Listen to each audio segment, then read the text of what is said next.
And my country is on the verge of realizing that the current legislation not only discriminates, but also fundamentally harms the humans it tends to create.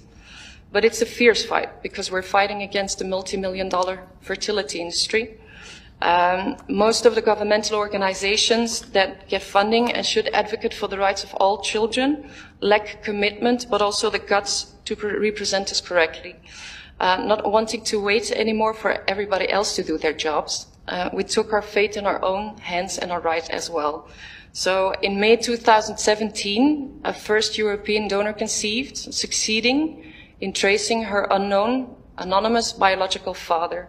And I'm also going to present her to you. This is Amy Stikkelman. She's a donor conceived from the Netherlands. She was able to find her biological father through DNA testing with international DNA databanks. Because you see, the key in finding our unknown biological family lies in our DNA, and we've got plenty of it. Amy had a DNA with a distant cousin. She knew that it was a match on her father's side, so she started to build the family tree of the distant cousin, the DNA match, and she was able to figure out in which branch of the family tree the father was hanging in. With other 5 donor conceived, Amy founded an organization called the Donor Detectives. 4 donor conceived come from the Netherlands, 2 come from Belgium, and I'm one of them. We're a non-profit organization. We do this in our spare time, and we work pretty hard. But we try to help and to inform as many people as we can, enabling them to tracing their unknown biological family.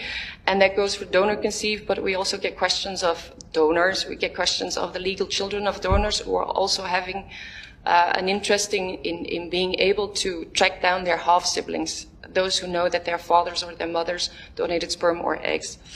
But I also have requests from grandparents looking for their unknown biological grandchildren.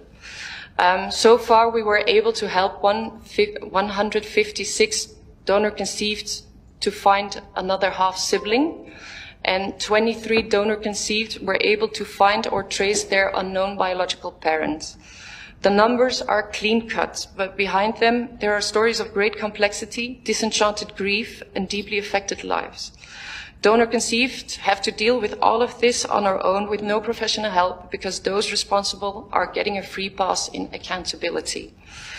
DNA doesn't lie and provides us finally with answers, but we're also uncovering the actual lack in morality and ethics of the industry. For example, limitations in the amount of siblings that were created with the same sperm or the eggs are not limitless. So you have a maximum, but they're oversee. Sperm or eggs of unhealthy person are being used to conceive people, but there's also the cases of fertility doctors who are using their own sperm. So donor conceived are now finding out, some donor conceived are now finding out that the man that filled the cup was the doctor himself. These findings, all these findings, also add up to the collateral damage that donor conception and surrogacy causes. And I will now go to my bit of my personal story. I uncovered through DNA testing that my sister has another biological father than me. So I'm going to try and make you drop, that the penny will drop. I told you that I was part of a triplet, so why could it be possible that we have different fathers? It's simply due to the fact that the fertility used a cocktail of different sperm samples. He thought it was a good idea. He didn't inform my parents about it. And for me, it proves that he couldn't care less how it would affect us, the children. And I really think that our integrity and our dignity are being violated and have been violated. And it's also very complex because now we're on the hunt for 2 different men. I have also a call of action to make for those who are here today. I urge you, policymakers, to take your responsibility and begin to realize that by allowing and facilitating the mass production of children without considering and protecting their fundamental basic rights, interest and welfare, we as a society, we fail short.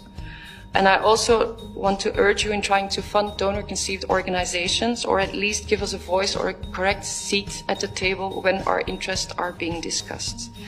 You should owe them that much.